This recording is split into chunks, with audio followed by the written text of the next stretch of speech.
गांव के एक कोने में रहता था राम दयाल, एक साधारण किसान। उसकी एक ही संतान थी, उसकी प्यारी बेटी सीमा। राम दयाल की सोच सीधी थी।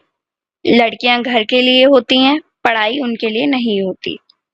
लेकिन सीमा, वो कुछ और ही थी। उसकी आंखों में सपने थे, सफेद कोट पहनकर डॉक्टर बनने के। एक दिन सीमा ने हिम्मत करके कहा, पापा, मैं डॉक्टर बनना चाहती हूँ। पर जवाब था, पढ़ाई? बस अब बहुत हुआ। लड़कियां रसोई के लिए होती हैं, अस्पतालों के लिए नहीं। सीमा चुप हो गई, लेकिन माँ समझ गई।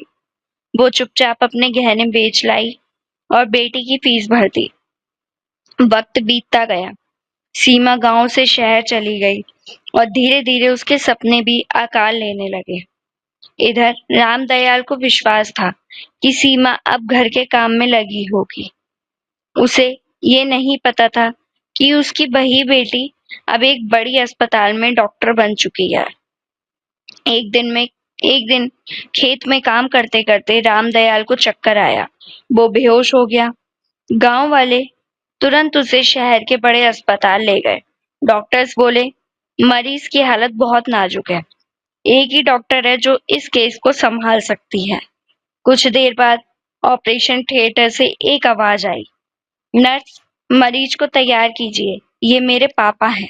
सभी लोग चौंक गए, यह सुनकर कि रामदयाल की बेटी सीमा अब उस अस्पताल की सबसे होशियार डॉक्टर बन चुकी है।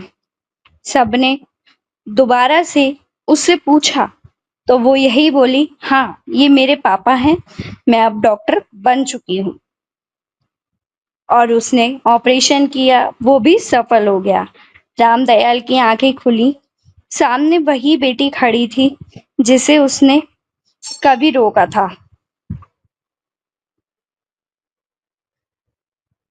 सीमा मुस्कुराई और बोली, पापा, बेटी भी बेटा बन सकती है अगर आप भरोसा करें तो। रामदयाल की आंखों से आंसू बहने लगे और पहली बार उसने अपनी बेटी को गले से लगाया। इस कहानी से हमें यह शिक्षा मिलती है, कभी भी किसी के सपनों को उसके जेंडर से मत तोलिए, क्योंकि सपने सिर्फ आंखों से नहीं, दिल से देखे जाते हैं। इसलिए आपकी अगर बेटी है तो उसे भी आगे बढ़ाइए। इस कहानी से हमें यह शिक्षा मिलती है कि बेटा हो बेटी हो, कोई फर्क नहीं होता।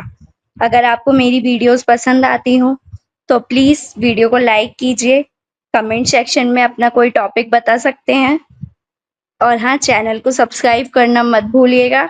अपने दोस्तों के साथ भी शेयर कीजिए। धन्यवाद।